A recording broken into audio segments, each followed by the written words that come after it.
तत्मिरन्दस्य ज्ञानाञ्जनशलाकया चक्षुरुन्मिलितं येन तस्मै श्रीगुरुवे नमः। श्रीचैतन्यमनोभीष्टं स्थापितं येन भूतले स्वयं रूपः कदा मह्यं ददाति स्वपदान्तिकं। वन्देऽहं श्रीगुरु श्रीयुतपदकमलं श्रीगुरुवैष्णवांश्च श्रीरूपं साग्रजातं सहगण रघुनाथान्वितं तं सजीवं साद्वैतं सावधूतं परिजनसहितं कृष्णचैतन्यदेवं श्रीराधा कृष्णपादान् सहगण ललिता श्रीविशाखान्वितांश्च। हे कृष्ण करुणा सिंधु दीनबंधु जगतपते गोपेश गोपिका कांत राधा कांत नमस्तुते तप्त कांचन गौरांगे राधे वृंदावनेश्वरी वृषभानुसुते देवी प्रणमामि हरिप्रिये। वाञ्छाकल्पतरुभ्यश्च कृपा सिंधु एव च पतितानां पावनेभ्यो वैष्णवेभ्यो नमो नमः। नमो विष्णुपादाय कृष्णपृष्ठाय भूतले श्रीमद् भक्तिवेदांत स्वामी इति नामिने नमस्ते सरस्वते देवे गौरवाणी प्रचारिणे निर्विशेष शून्यवादी पाश्चात्य तारिणे। जय श्री कृष्ण चैतन्य प्रभु नित्यानंद श्री अद्वैत गदाधर श्रीवासादि गौर भक्त वृंद। हरे कृष्णा कृष्ण कृष्ण हरे हरे, हरे राम राम राम हरे हरे। मुखं करोति वाचालं पंगुं लंघयते गिरिं यत्कृपातमहं वन्दे श्रीगुरुदीनतारिणं परमानन्दमाधवं श्रीचैतन्येश्वरं राधारमण की जय। राधा जी की जय, राधा की जय। जगन्नाथ दास बलदेव सुभद्रा माई की जय, सुदर्शन प्रभु की जय, गौरंग की जय, गौरनिताई की जय, श्रील प्रभुपाद की जय, श्रील गुरु महाराज की जय। ओके, सो आज जो है रघुनाथ प्रदेश प्रभु को आना था क्लास लेने के लिए। मैंने सुबह मैसेज भी डाल दिया था। कितने लोगों ने देखा था message? Sneha Mata ji and ममता माता जी कल आएंगे वो। आज उधर जो है हिंदी के लिए कोई और नहीं था, तो उनको गोवर्धन प्रभु ने बोला कि नहीं, आप आज इधर ले लीजिए, कल उधर ले लीजिए। सो आज आज और हमारा ही दिन है। सो कल क्या देखा था हम लोगों ने? Mind, MIND। बताइए माता जी। Only the mind acronym MIND क्या है, इसका मतलब बताइए बस। का एक लिखा था। M stands for magnifying the problems. I stands for imagination of thoughts. N stands for neglecting the opportunities. D stands for denying the reality. Denying the reality. तो मन क्या करता है कि समस्याओं को बड़ा करके बताता है, मैग्निफाइज द प्रॉब्लम, और एज्यूम द प्लेजर, I, और MIN नेग्लेक्ट्स द अपॉर्चुनिटी, और D for deny the reality, जो जो अभी है उस चीज को मना कर देता है कि नहीं ये ऐसा नहीं है, डिनाई कर देता है, नहीं चलो इससे कुछ नहीं होगा, आगे बढ़ते हैं, इस तरह का थॉट हमको देता है और हमको इससे निकलना चाहिए। तो बेसिकली हमने पास्ट के 2-3 क्लासेस में ये देखा कि मन का क्या रोल है और मन को कैसे हमें कंट्रोल करना चाहिए। कि मन जो है वो भगवान भगवान भी कहते हैं कि मन जो है वो हमारा सबसे अच्छा मित्र है और सबसे बुरा शत्रु है। दोनों जो है वो मन ही है। तो मन को जिस तरह से, जिस रास्ते पर हम लेके जाएंगे, ये उस तरह से हमारे साथ में एक्ट करेगा। अगर भौतिक चीजों के प्रति हमारा आसक्ति बढ़ते जाता है और इंद्रिय भोग की तरफ बढ़ते जाता है, तो ये हमारा शत्रु बन जाएगा। लेकिन इसी को अगर हम भगवान की तरफ लगाते हैं और इसको, मन को अपने वश में कर लेते हैं, तो ये हमारा सबसे अच्छा मित्र बन जाएगा। तो आज का जो विषय है, ये चीज मन को बीच में लाने का मतलब क्या था कि चैंटिंग ठीक होने के लिए मन का स्थिर होना जरूरी है। मन अगर स्थिर नहीं रहेगा तो आप चैंटिंग ठीक से नहीं कर सकते, क्योंकि मन आपका बार बार इधर उधर जाता रहेगा और आपको भटकाता रहेगा। चाहे बीच में बोलेगा, बीच में अभी चैंटिंग रहने दो, थोड़ा बाहर टहल के आते हैं, या थोड़ा मोबाइल देख लेते हैं, थोड़ा टीवी देख लेते हैं, फिर कर लेंगे, फिर थोड़ा बात कर लेते हैं किसी से, फिर कर लेंगे। ऐसे ऐसे करके दिन खत्म हो जाएगा और चैंटिंग अधूरा रह जाएगा। इसलिए मन का कंट्रोल होना जरूरी है। पर आज इस कड़ी का आखिरी, इस जो जो ये मतलब श्रृंखला था उसका आखिरी ये है। और ये सबसे ज्यादा इम्पोर्टेंट है। जितना चीज अभी तक आपने देखा वो एक्चुअली प्रॉब्लम बताने के लिए है, समस्या बताने के लिए है। समाधान आप लोग में से किसी को समझ में आया कि समाधान जो मैं ही बोल रहा था, लेकिन समाधान समझ में आया कि क्या क्या करना चाहिए? अगर ऐसा होता है ये तो ठीक है, समझ में आ गया। ऐसा होता है, मैंने हर हर जगह पे मैंने कुछ ना कुछ प्रैक्टिकल तरीके बताए उसको कंट्रोल करने का। लेकिन किसको किसी को ये है, कॉन्फिडेंस है कि वो अब मन को संभाल सकता है? हाँ, स्नेहा माता जी संभाल सकती है। कैसे कंट्रोल कर सकते हैं?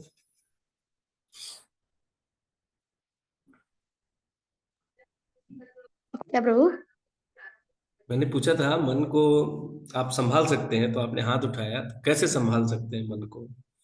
अब आपको कैसे लग रहा है कि आप मन को संभाल लेंगे? भगवान के सर्विस में लगाएंगे तो कंट्रोल में रहेगा। भगवान के सर्विस में लगाएंगे तो कंट्रोल में रहेगा। मेरा आवाज आ रहा है ठीक से? यस प्रभु जी। ओके, क्योंकि मैंने आज एयरफोन यूज नहीं किया तो मुझे लग रहा, पता नहीं कहीं नहीं आ रहा हो तो बताइए, अगर कुछ दिक्कत हो तो बताइएगा। तो माता जी कह रही हैं कि भगवान के सेवा में लगाएंगे तो सही रहेगा। ये बात एकदम बिल्कुल सही है कि जब हम मतलब मन को, अपने इंद्रियों को, अपने पांचों इंद्रियों को भगवान के सेवा में लगा के रखते हैं, तो हमारे मन को कुछ और सोचने का समय नहीं मिलता है। पर जैसा कि मैंने पहले क्लास में बताया था, फर्स्ट फर्स्ट डे स्टार्ट इसी से हुआ था कि आपके लिए जरूरी है कि आप भौतिक कार्यों को भी करिए, कि भौतिक जो आपका जिम्मेदारी है उसको भी निभाइए।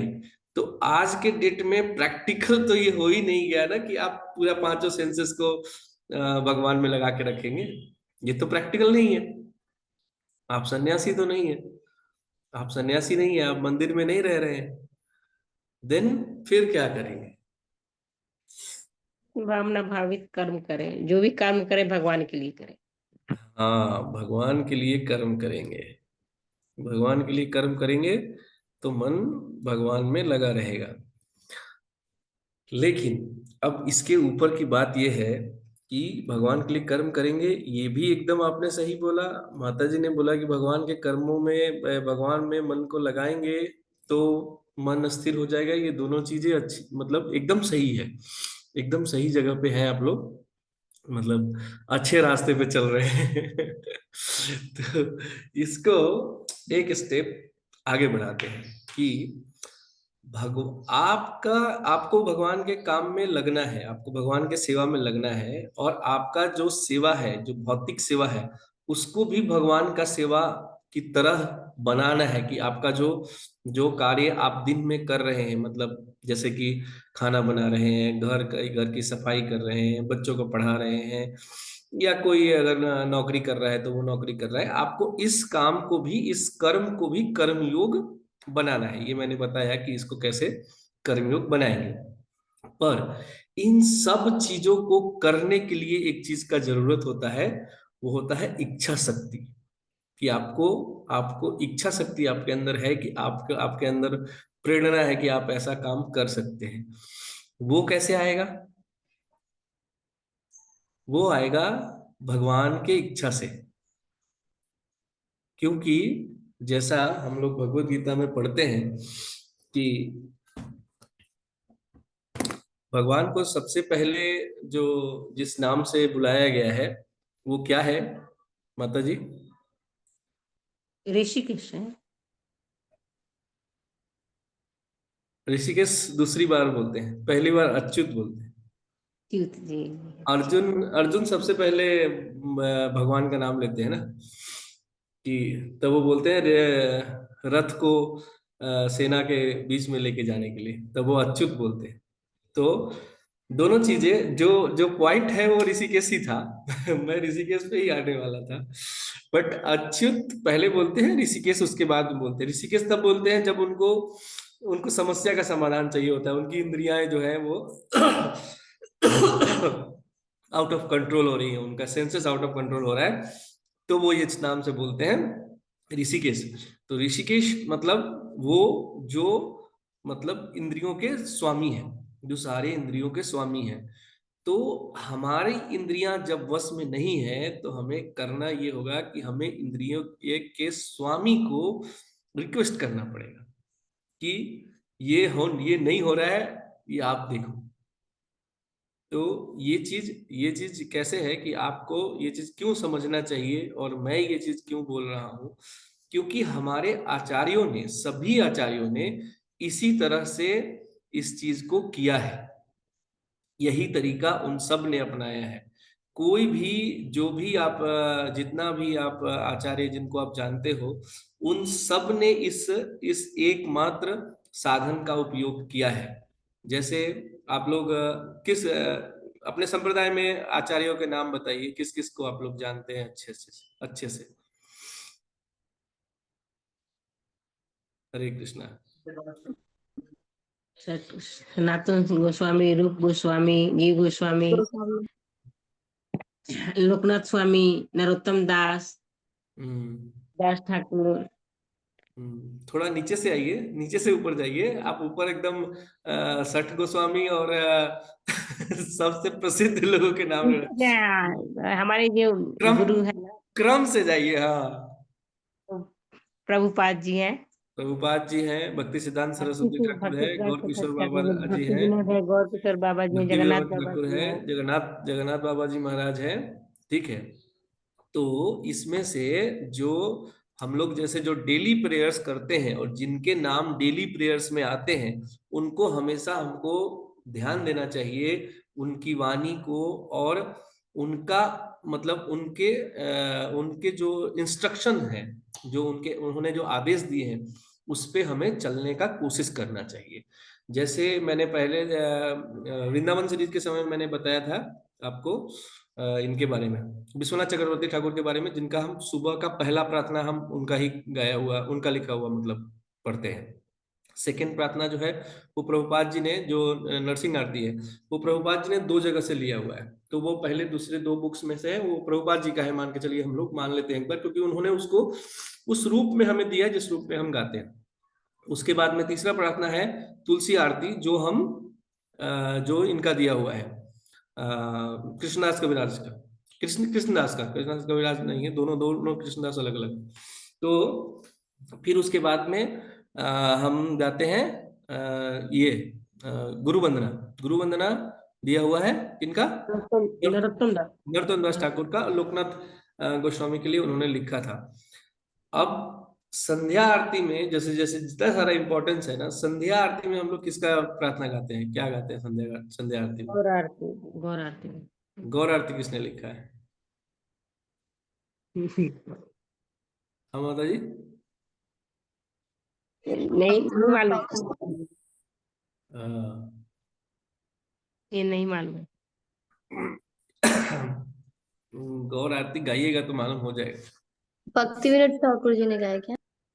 यस माता जी, भक्ति विनोद ठाकुर ने गाया है। हाँ, लास्ट में भक्ति विनोद ठाकुर जी। भक्ति विनोद देखे गौरा संप्रदा। गौर संपदा। हाँ, तो भक्ति विनोद ठाकुर जी प्रार्थना में सबसे बेस्ट है। उनके जो प्रेयर्स है ना, आप लोग पढ़िए, उनके प्रेयर्स जो हैं वो सबसे बेस्ट प्रेयर है। क्योंकि जो उनका जो स्टेज है, आप जब गौड़िया वैष्णव संप्रदाय को जब आप लोग पढ़ेंगे, तो एक स्टेज आता है जहां पे गौड़िया वैष्णव संप्रदाय पूरा तरह से मतलब खत्म हो गया, ऑलमोस्ट लुप्त हो गया है। उस जगह पे उन्होंने वापस से उसको रिवाइव किया है। और ये करने के लिए, जैसे प्रभुपाद ने इसको सबसे ज्यादा, अभी अभी जो स्वरूप हम लोग देख रहे हैं इसको उनका, वो प्रभुपाद का दिया हुआ है। तो प्रभुपाद ने इतना इतना ज्यादा उसको ये किया, मतलब प्रचार किया इसका। और उससे पहले जिसने इस स्वरूप को, क्योंकि जितने बुक्स इंपॉर्टेंट बुक्स है ना, उन सबको ढूंढ के उनकी कमेंट्री, जैसे हरिनाम चिंतामणि है, मन शिक्षा है, आपको ये क्या बोलते हैं, नेक्टर ऑफ इंस्ट्रक्शन है, नेक्टर ऑफ डिवोशन है, इन सब पे कमेंट्रीज बाद में बंगाली में उन्होंने लिखी भक्ति विनोद ठाकुर ने। और भक्ति विनोद ठाकुर का एक बहुत दो चीज उन्होंने, मतलब मैंने मैंने उनके उनको जितना मैंने पढ़ा है उसमें दो चीज बहुत इंपॉर्टेंट है। एक वो बोलते हैं एनी हाउ चैंट, किसी भी तरह से जप करो, जितना कर सकते हो, मतलब नींद आ रहा है फिर भी करो, मतलब मन नहीं लग रहा है फिर भी करो। वो एक उनका पूरा कोट है ऐसा, मैं शेयर कर दूंगा कि वो किसी भी तरह से जप करो। और दूसरा कि प्रार्थना करो। जैसे वो बोलते हैं क्या कि जब मतलब जो मेरे अंदर, मतलब जब उनका जो प्रार्थना है, बहुत सारा प्रार्थना उनका है बट मैंने एक प्रार्थना में से ये लिया है कि जैसे मैं अपने मन को कंट्रोल नहीं कर सकता, मैं अपने, मेरे अंदर ये स्ट्रेंथ नहीं है कि मन को मैं कंट्रोल नहीं कर सकूं। मेरे अंदर चैंटिंग करने का, मतलब जप करने का भी ये नहीं है, मतलब शक्ति नहीं है, शक्ति नहीं है कि मैं जप कर सकूं। मेरा मन कंट्रोल में नहीं है, मेरी इंद्रियां जो है वो वश में नहीं है। हे कृष्ण, आप इंद्रियों के स्वामी हैं। हे कृष्ण, आप शक्ति, पुरुषों में शक्ति आप हैं। हे कृष्ण, आप मन आपके वश में है। आप कृपया करके मेरे लिए, मैं आपसे प्रार्थना करता हूं कि become my senses, become my intelligence, become my mind. This is the prayer of भक्ति विनोद ठाकुर। क्योंकि आप कितना भी, मतलब जो भी ये प्रैक्टिकल चीजें जो मैंने बताई, वो दो चीजें हैं। एक आपको आइडेंटिफाई करता है, मैं कल के क्लास में मैंने बोला था कि जब ये नेक्स्ट बार आपके साथ होगा तो आपको पता होगा कि ये क्यों हो रहा है। जैसे वो पैटर्न आपको समझ में आता है, पैटर्न आपने सुना है एक बार कि हाँ ये ऐसा होता है तो इसके बाद में ये होता है। मतलब हमारा मन क्यों भटकता है, भटक के कहाँ जाएगा, क्या होगा, ये आपको सुनना इसलिए जरूरी है कि जब वो क्रिया आपके साथ हो रहा हो तो आपको पता हो कि ये इसीलिए हो रहा है, ये मन हमारे साथ में गेम खेल रहा है। लेकिन कंट्रोल कैसे कर सकते हैं? कंट्रोल आप अपने जो जितने भी प्रैक्टिकल तरीके हैं, जितने भी जो भौतिक तरीके हैं कि हाँ आप उसको, मन को वापस लेके आइएगा, मन को फिर से लगा दीजिएगा, ये सब काम करता है पर रंच मात्र काम करता है, थोड़ा सा, सिर्फ आपको मूव करने के लिए उधर। फाइनली आपको इस स्टेज पे जाना ही पड़ेगा कि आपको प्रेयर करना है और एकदम इंटेंस प्रेयर करना है। इंटेंस मतलब कि आप, मन आपका जो है पूरी तरह से उस चीज पे होना चाहिए कि आप इस समय, क्योंकि एक आपका जो सेंस है, मतलब क्या है, हमारे 5 सेंसेस है। नाम बताइए कौन कौन से 5 ज्ञान इंद्रिया है? Eyes, nose, ears, eyes, nose, ears, tongue, tongue and in skin, skin. तो जब हम चैंटिंग करते हैं तो हम इसलिए बोलते हैं कि इफ पॉसिबल आंखें हमें बंद रखनी चाहिए, अगर हम कर सकते हैं। जब हम मान लीजिए नींद आने लगे, डिस्ट्रैक्ट होने लगे, तभी बोलते हैं कि आपको वॉक करना चाहिए या आंखें खुली रखनी चाहिए, मतलब खोल लेना चाहिए ताकि नींद नहीं आए। दूसरा, हमारा जो जिह्वा है वो उच्चारण करने में लग जाएगा, कान जो है वो उसको सुनने में लग जाएगा, वो बिजी है। हाथ आपका जो है वो माला पे होगा। तो ये सारे, ये जो सेंसेस है हमारे बिजी हो जाते हैं। रह जाता है मन, उस पे ये नहीं है। तो जब आप प्रार्थना करते हैं और आप बार बार बार बार इंटेंसली बोल रहे हैं कि भगवान नहीं हो रहा है ये मन मेरे बस में नहीं है, आप संभालिए इसको, ठीक है? यू आर द ऑनर, आप मालिक हैं, आप सारे इंद्रियों के मालिक हैं, आप गोस्वामी हैं। आप गोस्वामी, मैं गोदास हूं। मैं पहले आपको अपनी स्थिति पे आना पड़ेगा कि मेरा क्या स्थिति है, क्योंकि जब आप किसी से तब तक नहीं मांग सकते जब तक आपको ये लगे नहीं कि आप गरीब हैं। आप, अगर आपको मांगना हो, आपको मैं बोलूं कि मैं क्या बोलते हैं कि आपको सिर्फ मैं मेरे प्रेशर से, मेरे कहने से आप मांगने अगर चले जाते हैं कुछ किसी से कुछ, और लिटरली आप अंदर से जानते हैं कि मेरे पास तो है ना, आप अगर अंदर से ये बात जानते हैं, आपको ऐसा लगता है कि नहीं मेरे पास है, मैं तो ऐसे ही आया था कि हाँ दे देंगे तो ठीक है, नहीं देंगे तो भी ठीक है, तो फिर वो भावना नहीं आ सकती, वो भाव नहीं आ सकता। तो वो भाव आने के लिए जरूरी है कि आप समझिए कि यहाँ पे प्रॉब्लम क्या है। यहाँ पे जन्म, मृत्यु, जरा, व्याधि ये समस्या है, और आप इस बीच में हैं। आपको आप मानिए नहीं मानिए, आपको जन्म लेते समय में जो दुख होता है वो लोग भूल जाते हैं, क्योंकि हमारी स्मृति इतनी कमजोर है कि हम भूल जाते हैं। पर बुढ़ापा, ये तो सत्य है, ये तो दिख रहा है, ये तो दिख रहा है ना। अभी मेरे इसमें जो है ना, दो लोग ऐसे हैं जो अभी एकदम वृद्ध अवस्था में है। एक मेरे चाचा जी हैं, एक मैं शायद लास्ट क्लास में भी मैंने बोला था, मैं वो अभी गया था उनके पास में। अब एक दो दिन हमारे पास तो समय उतना था नहीं। अब ये क्या है पहले का समय ऐसा था कि लोग इतना समय दे पाते थे अपने इसको, अपने बुजुर्गों को, क्योंकि वो साथ में रहते थे, तो ठीक है, वो उस उनका जो भी क्रियाक्रम है उसमें मदद करते थे। आज का टाइम ऐसा है कि किसी के पास में टाइम नहीं है। और ये सोचिए कि जब हम लोग का बुढ़ापा आएगा, मतलब आज से 25 साल 30 साल, उस समय लोग कितने ज्यादा व्यस्त होंगे और क्या कंडीशन होगा। मुझे अभी अभी लोगों को ऐसा सुनने में आता है, अभी सुनने में आता है कि जो बुजुर्ग हैं वो घर में मतलब अकेले थे और बीमार हुए और उनका देहांत हो गया, क्योंकि वो कोई देखने वाला उनका नहीं था। मतलब एकदम बॉडी जो है वो डिकम्पोस्ट होने लगा, सड़ने लगता है, तब आजू बाजू वाले को पता चलता है कि हाँ ये नहीं है, गुजर गए। तो कितना कष्ट झेल करके वो आदमी जो है इस दशा पे आया होगा कि वो मरना उसको एक्सेप्ट किया होगा। और ये चीज अगर हम इंजॉय करते रहें और हम इसको नहीं समझे तो ये बार बार होगा हमारे साथ, पता नहीं कितनी बार होगा, और कितने दिन से हम ये झेल रहे हैं। तो ये जब तकलीफ आपको समझ में आएगी तब आपके अंदर से ये प्रार्थना निकलेगी, और ये प्रार्थना ही है जो हमको बचा सकता है। तो एक और प्रेयर है, ये इनका था, भक्ति विनोद ठाकुर का। एक और बहुत हमारे मतलब बहुत अच्छे, बहुत बढ़िया आचार्य हैं, बिल्वा मंगल ठाकुर, उनके प्रेयर्स भी बहुत ये है। तो वो क्या कहते हैं, wherever my mind goes, wherever, जहां भी मेरा मन जाता है, I beg you Krishna, I beg you, please be there for me। जहां भी मेरा मन जाता है, हे कृष्ण, मैं आपसे विनती करता हूं, मैं आपसे भीख मांगता हूं, आप वहां आप रहिए। ये बड़ा ये बड़ा कठिन वाला है। वो पहले वाला ठीक है कि हाँ आप मन को कंट्रोल कर लीजिए, पर मतलब किस तरह की प्रार्थनाएं हो सकती हैं, उसके लिए मैंने ये चीज इसमें रखा कि आपको किस तरह से प्रार्थना करना चाहिए, कितना इंटेंस होना चाहिए उसको।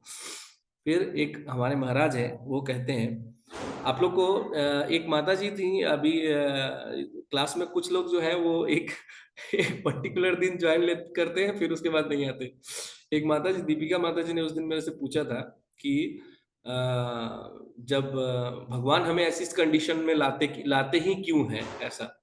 तो मैंने उनको बताया था कि एक्चुअली जो है वो हमारा फ्री विल का इसका रीजन है, इसका रीजन भगवान नहीं है। तो जैसे मैंने वहां बताया कि free will is the reason, वैसे ही क्या है कि जब आप ये भी क्वेश्चन करते हैं ना कि हम यहाँ आए ही क्यों हैं, ऐसा क्वेश्चन होना चाहिए कि ठीक है, जब यहाँ इतना ही दुख है तो हम यहाँ आए ही क्यों हैं, हमें यहाँ आने की क्या जरूरत था।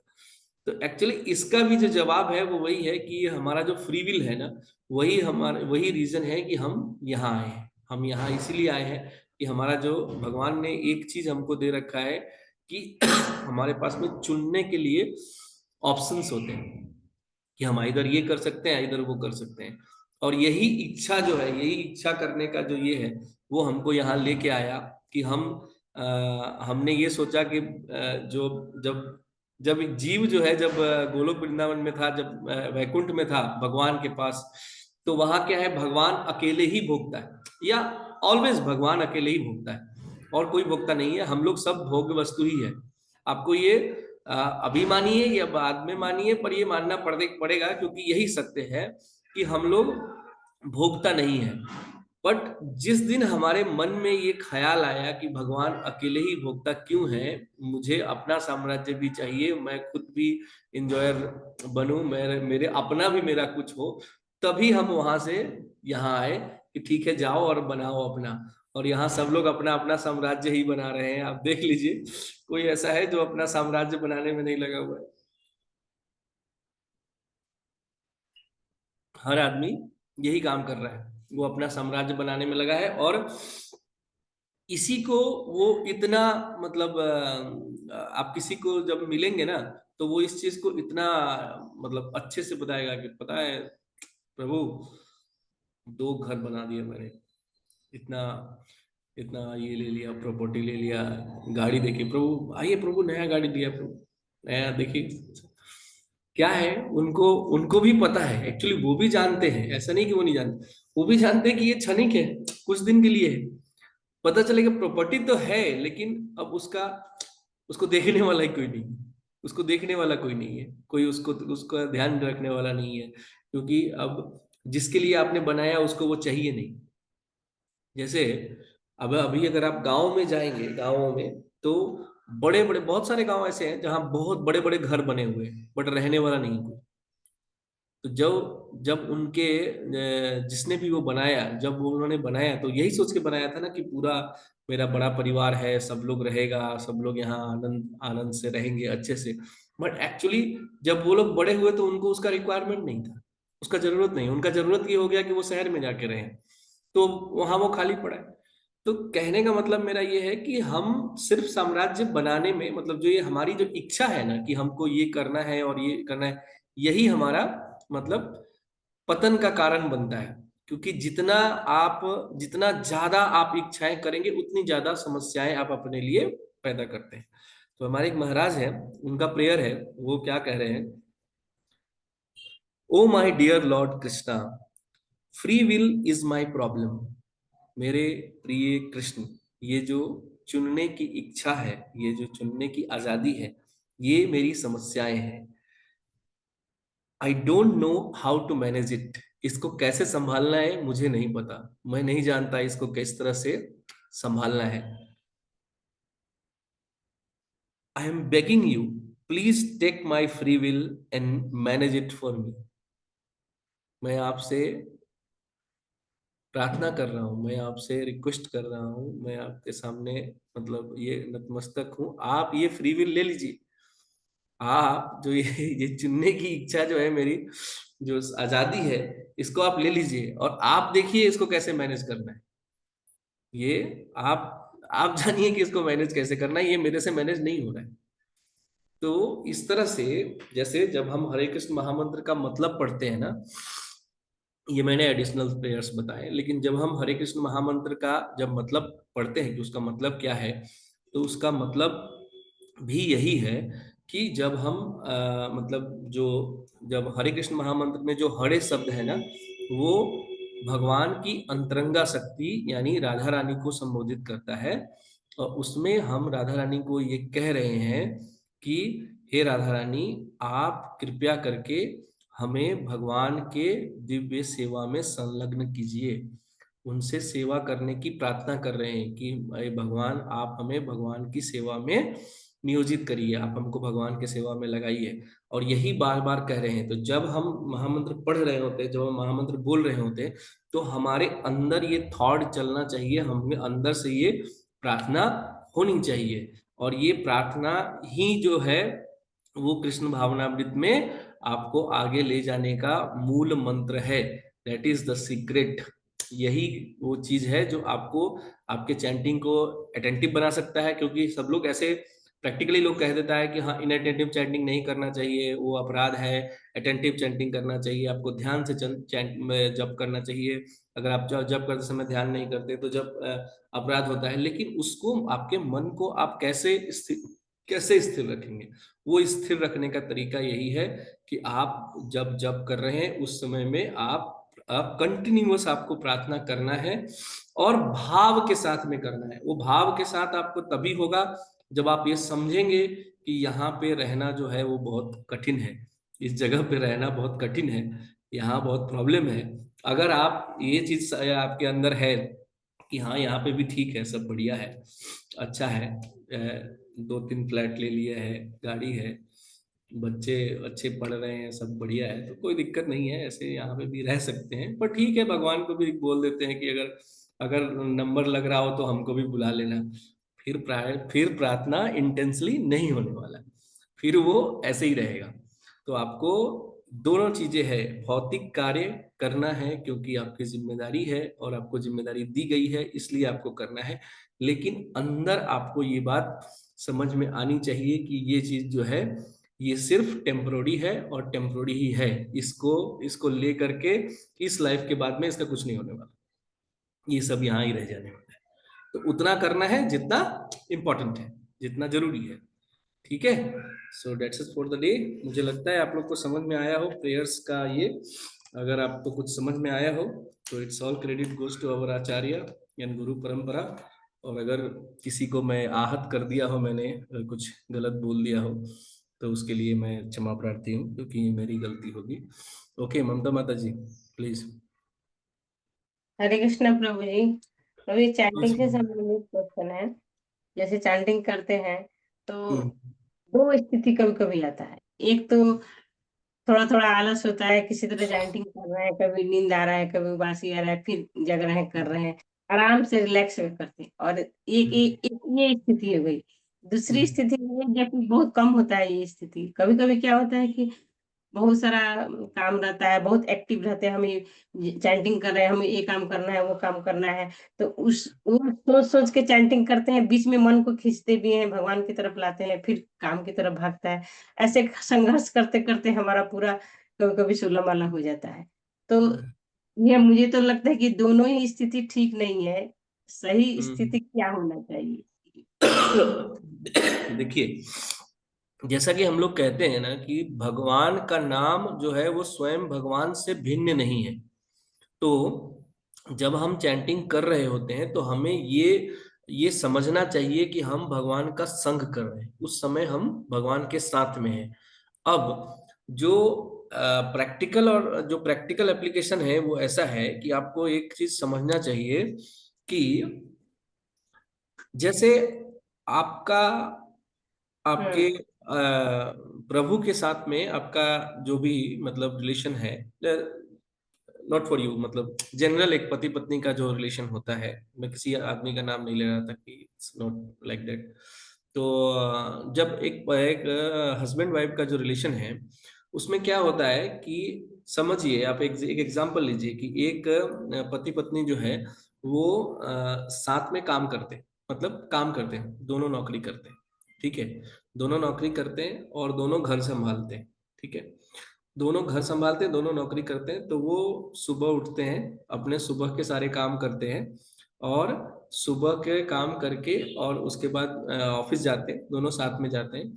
दिन में भी हो सकता है कि कुछ समय के लिए वो मिलते हैं और इस तरह से अपना क्रियाक्रम होता है, पूरा दिन बीत जाता है, शाम होता है, फिर वापस घर आते हैं, फिर घर पे अपना समय मतलब जैसे हम लोग सब लोग करते हैं कि हाँ जैसे जो भी हमारा, जैसे हमारा रूटीन ये होता है कि हम आएंगे तो ठीक है, साफ सफाई करके संध्या करेंगे, संध्या आरती करेंगे, प्रसाद बनाएंगे भगवान के लिए। मेरा तो क्लासेस रहता है, मेरा ज्यादातर तो मेरा क्लास है तो मैं क्लास सुनूंगा, थोड़ा देर बात करूंगा, फिर उसके बाद में वो खाना खा के सो जाएंगे। ठीक है, तो ऐसा रूटीन वो फॉलो कर रहे हैं। अब यहाँ मैं ये रूटीन ऐसे यूं बोल रहा हूँ कि आपको यहाँ देखना ये चाहिए कि आपका जो जो रिलेशन है दोनों के दोनों में, वो रिलेशन बॉन्ड मतलब अच्छा कैसे होगा कि दिन में देखिए बहुत सारा समय दोनों लोग बिता रहे हैं, बहुत सारा समय दोनों लोग बिता रहे हैं साथ में जैसे सुबह रेडी हो रहे हैं उस समय में भी साथ में है,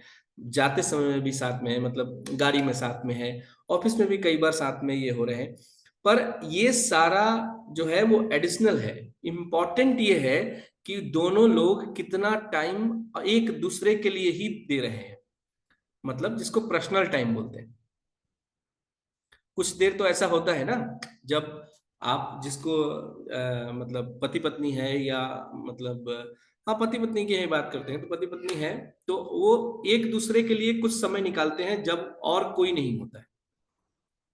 बेसिकली मैं ये कहना चाहता हूं कि एक प्रेमी और प्रेमिका, तो जो जो जो प्रेमी प्रेमिका है उनका रिलेशन तब तक इम्पैक्ट रहेगा जब वो पर्सनल समय उनके पास में रहेगा। जैसे वो पर्सनल समय खत्म हो जाता है और आपका जो ये दिन भर मिलने वाला जो समय है ना, कि बस में आप बस में साथ में बैठे हैं और ऑफिस में देख लिया आपने, ऑफिस में मिल लिया आपने, खाना बनाते समय साथ में बैठे हैं, that is not going to make a proper bond.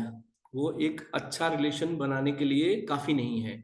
उसके लिए आपको चाहिए कि आप पर्सनली, जब और कोई बात नहीं हो रहा होता है, मैं हूं वो है, बस हम दो ही बात कर रहे हैं, ऐसा समय आपको चाहिए होता है। ये बनाता है उस रिश्ते को, जो रिश्ता एक मजबूत रिश्ते को बनाने के लिए वो समय बहुत इंपॉर्टेंट है। सो चैंटिंग में भी हमें इसी तरह से देखना चाहिए कि चैंटिंग आप कभी भी कर रहे हैं, आप रास्ते में कर रहे हैं, कभी जल्दी जल्दी में कर रहे हैं, जैसे माता जी ने बोला, कभी आराम से कर रहे हैं, ठीक है, बट आपको एक पर्टिकुलर टाइम लेना चाहिए कि मुझे 10 मिनट या 15 मिनट स्टार्टिंग के लिए, कि 10 मिनट मैं बिल्कुल कुछ नहीं सोचूंगा और मैं सिर्फ और सिर्फ प्रे करूंगा, चैंटिंग करूंगा। I will focus on chanting, ठीक है। और ये समय कब धीरे धीरे आपका बढ़ता जाएगा आपको पता नहीं चलेगा। और जैसे जैसे ये समय आपका मतलब अंतरंग संबंध वाला जो समय है वो बढ़ेगा, तो automatically your relation will be very nice and the bond with Krishna will be very strong. Okay माता जी। ओके प्रभु जी, थैंक यू। ये लास्ट में आपने जो बोला, ये मैं महसूस की हूँ कि पहले से ज्यादा थोड़ा सा ध्यान अब लगता है। पहले हाँ, शुरू शुरू में तो बहुत तो ज्यादा, ये इसके लास्ट लिए वाला पॉइंट मुझे मैं अनुभव की हूँ, ये मैंने लास्ट में जो आपको स्टार्ट करने की जरूरत है, बढ़ना जो है वो अपने आप ही बढ़ेगा। तो इसी बढ़ा है। तरीके से आपको सोचना है कि जैसे बाकी समय में भी जो आप चैंटिंग कर रहे हैं ना, दैट इज गुड, वो अच्छा है। जैसे जैसे मैंने रिलेशन के बारे में बोला, मानिए कि चलिए कि ठीक है, आपने बहुत अच्छे से समय बिताया, सुबह सुबह उठ के आपने बहुत अच्छे से अपने दोनों एक दूसरे से बात कर लिया आपने, पर्सनल टाइम आपका खत्म हो गया। उसके बाद में एक ही जगह जाना है तो दो गाड़ी पकड़ के नहीं जाएंगे, फिर भी एक जगह जाना है तो साथ में जा सकते हैं ना, साथ में जा सकते हैं, इट शुड बी नाइस। तो आपको जब भी समय मिलता है तो आप चैंटिंग कर सकते हैं, इट्स गुड, बढ़िया है, ये अच्छा बात है। लेकिन आपको पर्सनल टाइम जो भगवान को देना है वो आपको देना है। आप उसको 2 मिनट 5 मिनट से भी शुरू कर सकते हैं, और कैसे वो बढ़ जाएगा और कैसे आपका रिलेशन स्ट्रांग हो जाएगा ये आप खुद बताएंगे। जैसा आप बता रहे हैं, ये खुद आप बताएंगे कि हाँ ये ऐसा ऐसा हो गया, क्योंकि ये करना नहीं होता है। उसके बाद में इट्स ऑटोमेटेड प्रोसेस, अपने आप ही आपका मन जो है उस तरफ जाने लगेगा। तो होप आपका क्वेश्चन ये हो गया हो। ये प्रभु, थैंक यू प्रभु जी। हरे कृष्णा। ओके रितु माता जी। हरे कृष्णा प्रभु जी, दंडवत प्रणाम। माता जी। प्रभु जी, मेरा प्रश्न था कि जैसे कि कहते हैं कि पति पत्नी में अगर पत्नी अगर कोई गलत करता है तो उसका कर्म उसको स्वयं भोगना पड़ता है, लेकिन अगर पति करता है तो उसका आधा फल पत्नी को मिलता है, तो ऐसा क्यों? और दूसरी बात कि अगर जैसे पति भक्त है तो जैसे उसका फल तो आधा पत्नी को मिल जाएगा, लेकिन अगर पत्नी जैसे भक्ति में है, अगर पति नहीं है, अगर पति अगर अभक्त है तो उसका आधा फल अगर उसको पत्नी को मिलेगा तो फिर भक्ति में कैसे आगे बढ़ेगी? नहीं नहीं नहीं, ऐसा नहीं है। देखिए, यहाँ समझने वाला बात यह है कि आप जो एक बात ये कह रहे हैं ना कि पति और पत्नी को आधा आधा जो जाता है ना, वो आधा किसका किसको जाता है, आप पहले इस चीज को क्लियर करिए, किसका किसको जाता है।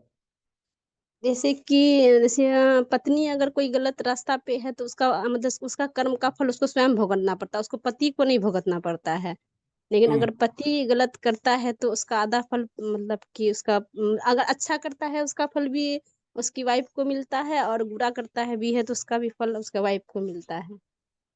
हाँ, तो ये इस ऐसा इसलिए है माता जी कि जैसे ये जो बात कहा गया है ना, वो इसलिए कहा गया है कि आपका जो पति जो है ना, वो जो भी बुरा कर्म, मतलब इन द सेंस दो दो टाइप की बात है। वो एक बात ये है कि बुरा कर्म कहने का मतलब है कि वो व्यभिचार करता है और अपनी मर्जी से कर रहा है, ठीक है। मतलब समथिंग लाइक नशा करना, ठीक है, नशा करना, पर स्त्री संग करना, तो इस तरह का अगर वो कार्य करता है तो उसके पत्नी को इसका बिल्कुल भी कोई ये नहीं होगा, ठीक है।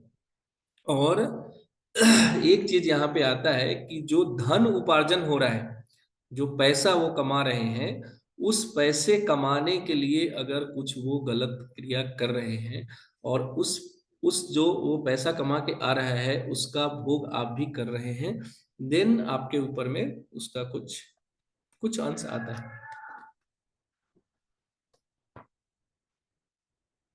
हरे कृष्णा, आपको समझ में आया या और कुछ क्वेश्चन है आपका? जी प्रभु जी, समझ में आया। जैसे कि कोई पति पत्नी में जैसे कोई एक भक्त है, एक भक्त नहीं है, तो हम्म। फिर उसका भी तो फल में जैसे कि जैसे रहता है तो उसका भी फल तो मतलब आधा बढ़ जाता है ना। हाँ, एक जैसे ऐसे वैसे देखिए, एक बात ये है कि अभी अभी मैंने ये सुना है बहुत। अभी हम वहाँ वृंदावन गए थे ना, तो रूप गोस्वामी के, मैं उसका कॉन्टेक्स्ट ये करके मैं आपको भेजता हूँ। रूप गोस्वामी के इस पे गए थे, वहाँ प्रभु ने बताया था, वो एक बुक का रेफरेंस दिए, पर नहीं मेरे को वो ठीक से याद है, और ना उस समय रिकॉर्ड नहीं हो पाया। मैं रिकॉर्ड कर रहा था इसलिए ही, पर मैंने कुछ तो रिकॉर्ड किया है और मैं उसका ये करके बताता हूँ आपको।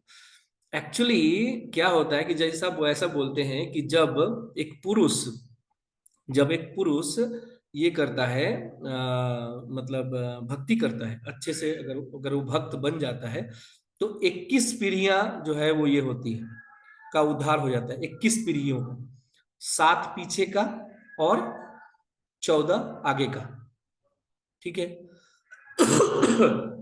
लेकिन जब एक महिला ये करती है ना, अपना क्या बोलते हैं, भक्ति करती है, और अच्छे से अगर भक्ति करती है, तो 28 पीढ़ियों का उद्धार होता है। 7 पीछे का उस खानदान में, जिस खानदान में वो अभी है, मतलब उसके पति का खानदान, और 7 उसका मातृपक्ष का खानदान पीछे का, पहले वाला, और 14 उसके आगे का खानदान। तो भक्ति का जो कंडीशन है उसको तो आप छोड़ दीजिए, क्योंकि वो एक अलग ही कंडीशन है। जब आप भक्ति करते हैं और पूर्णतः आप भक्ति करते हैं, तो किसी को भी भक्ति से जो है वो निकाला जा सकता है। ऐसा आप लोगों ने पहले जो कथाएं हैं आपने सुनी होंगी, जैसे गौकरण जी की कथा सुनी है आपने? नहीं प्रभु जी। अच्छा, तो उन्होंने उनके मतलब पति पत्नी का तो खैर लेन देन का ये है, भाई भाई को भी मतलब ताड़ सकता है अगर वो भक्ति करता है तो भक्ति करने पे आपका क्वेश्चन जो है वो मुझे जैसे समझ में आ रहा है कि मे बी आप ये पूछना चाह रहे हैं कि अगर आप पत्नी भक्ति कर रही है और पति जो है वो भक्ति नहीं कर रहे हैं, तो क्या होगा, क्या उनका दुष्प्रभाव पत्नी पे पड़ेगा, या इनका पत्नी का जो भक्ति करने का जो सुप्रभाव है वो उनके ऊपर पड़ेगा। तो दुष्प्रभाव पड़ने का चांस बहुत कम है, बहुत कम है, मतलब ना ही मान लीजिए आप। और अच्छा होने का चांस जो है वो 100% है। ठीक है माता जी? जैसे आप चैंटिंग कर रहे हैं, तो आपके घर का वातावरण शुद्ध हो रहा है, इसमें कोई संशय नहीं है। आपके आसपास जो लोग हैं वो लोगों को भी उसका इफेक्ट पड़ रहा है। इट्स इट्स 100% कंफर्म कि ऐसा हो रहा है। लेकिन कोई अगर गलत कर रहा है तो उसका प्रभाव आपके ऊपर नहीं पड़ेगा, क्योंकि आप तो पर्टिकुलरली भक्ति कर रहे हैं ना, तो आपके ऊपर नहीं पड़ेगा ऐसा। ठीक है माता जी? जी प्रभु आपको जी, धन्यवाद। अगर आपको फिर भी कुछ क्वेश्चन है, क्योंकि टाइम ये है 45 मिनट हो गया है, तो आप अगर फिर भी कुछ क्वेश्चन है तो आप मेरे को वॉइस नोट या मैसेज करिए, मैं आपको रिप्लाई करूँ, अगर पर्टिकुलरली कुछ अगर आपका फिर भी क्वेश्चन रहता है तो। ओके माता जी? नहीं प्रभु जी, ऐसा कुछ नहीं है, बस मुझे कुछ डाउट था इस लेके बड़ा क्योंकि कई बार मैं सुनी हूँ कि जैसे कि पत्नी जो अच्छा करे या बुरा करे, उनका फल तो उन्हें भुगतना ही पड़ता है। जैसे पति का फल उसे आधा भुगतना, उसके लेके मुझे कुछ डाउट था, इसलिए मैं पूछी थी। नहीं नहीं नहीं नहीं, ऐसा नहीं है। पत्नी का जो अच्छा पल है ना, अच्छा पल भी वो खुद ही भुगतेगी, और बुरा देखिए हर सबका अपना अपना ही है। वो सिर्फ बंधन इसलिए है जो मैंने आपको बताया क्योंकि वो धन उपार्जन करते हैं और आप उस धन का भोग करते हैं, तो भोक्ता जो है वो उस कर्म का मतलब ये होता है, कर्म का असर उसको पड़ता है भोक्ता को, इसलिए ही होता है, और कोई ऐसा नहीं है। अगर आप भक्ति कर रहे हैं तो वो सबसे पहले आपको ही इफेक्ट करेगा, बाद में तो जो उसका बाई प्रोडक्ट है कि वो आगे पीछे या साथ वालों को जितना अच्छा होगा, वो तो बाई प्रोडक्ट। ओके माता जी। जी प्रभु जी, धन्यवाद, बहुत बहुत धन्यवाद। हरे कृष्ण। वाञ्छाकल्पतरुभ्यश्च कृपा सिन्धुभ्येव च पतितानां पावनेभ्यो वैष्णवेभ्यो नमो नमः। श्रील प्रभुपाद की जय, श्रील गुरुदेव की जय। Okay, Sneha Mata ji please end करिए meeting. Okay, will meet tomorrow. हो सकता है कल प्रभु हिज ग्रेस रघुनाथ प्रियदास प्रभु आएंगे, और कांग्रेगेशनल चैंटिंग पे जो मैंने बोला था ना, वो मैंने उनको बोल दिया था, इसलिए मैं आज उस पे नहीं बोला। कांग्रेगेशनल चैंटिंग पे वो बात करेंगे कल। ओके, जी हरे हरे कृष्ण, हरे कृष्ण, हरे कृष्ण प्रभु जी, थैंक यू, प्रणाम प्रभु। थैंक यू माता जी।